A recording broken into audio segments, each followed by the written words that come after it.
Training your own service dog to respond to depressing situations to get you out of the funk.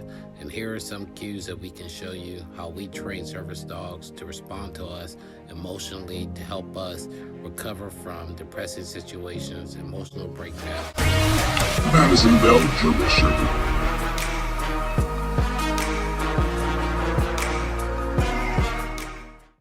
And today we're going to talk about service dog training.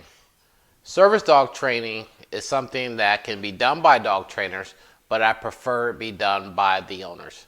This portion of the training, where you're teaching a dog to respond to you when you are depressed, you're down, your emotions are going back and forth.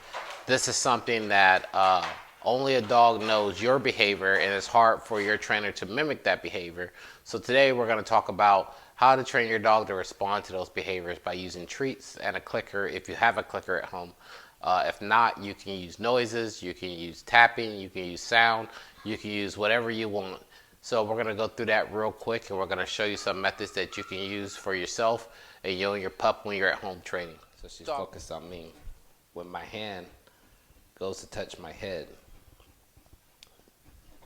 see, I knew she was going to move, so I want to control her. I want her to do it on my cue when I am touching my forehead and I am in a depressed state.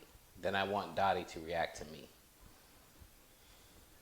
So I get my treat ready because we're teaching her behavior. The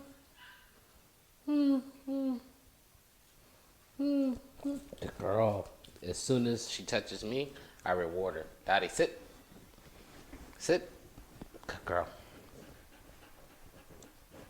So my cue in this is that when I'm feeling sad and my hands are on my forehead, which most people do when they're upset, their hands touch their forehead. Dottie's cue is to nudge me in the face to try to distract me from thinking about whatever it is I'm thinking. Good girl. Good girl. Sit. Now that I have her placed directly in front of me and she's focused on me, every time, if you notice, when I touch my forehead, she'll bounce up and touch me. This is deliberate. This is to teach her that this is not a good position for me to be in. I'm thinking about something, I'm worried about it, and for her to come up and nudge me, lay me down, or give me some kind of affection so that I can be distracted from whatever it is that is bothering me. This is using they like to use the term emotional support, but this is a psychiatric dog that's going to respond to your mental situation, especially when you're feeling down and out. It's to get your dog to show you affection whenever that you feel like you're down, to come up. Petting a dog, touching a dog when you're depressed is shown in studies that it will lower your stress level and it will make you feel a lot better about whatever you're going through. So this is a time here where we work with the dogs to show the handler how to respond, to stop thinking about the depressive situation. That's enough time for someone who's thinking about doing something like harming themselves to rethink that situation. All it takes is about 3 to 5 seconds for that to change someone's mind and give them another gratitude of life and to take care of someone else besides themselves, including their animal. So this is why we use these dogs for PTSD and other emotional issues. It's just to keep us balanced, to keep someone else there, to help us follow through, and to keep us from doing something like harming ourselves and going into a dark depression pit that we cannot get out of. These dogs are very important. They're used by military people, prior military, law enforcement, EMS, battered women, people who've gone through emotional situations.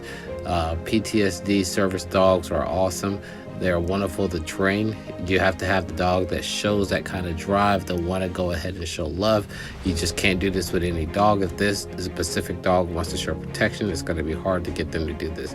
Dottie is a canine that loves to show affection whenever she's near you, and it's just a behavior you keep teaching. Like I said before in the beginning, you never know what someone does when they're upset, so it's better for the handler to train the owner of the dog than a trainer sometimes, because you would train a dog to the handler would train it to their specifications of how they respond and not to how the owner responds. So I'm glad you guys got to watch this and see how we do it.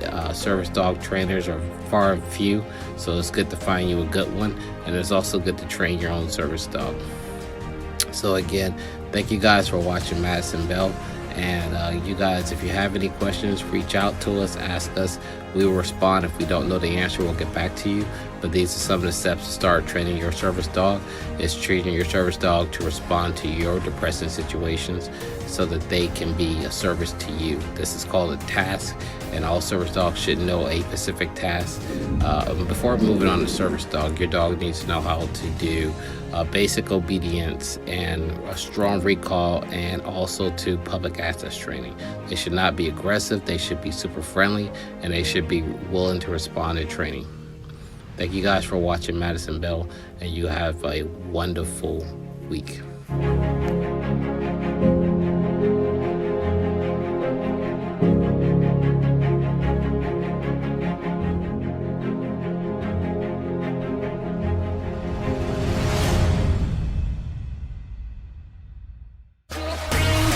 Madison Bell Service Center.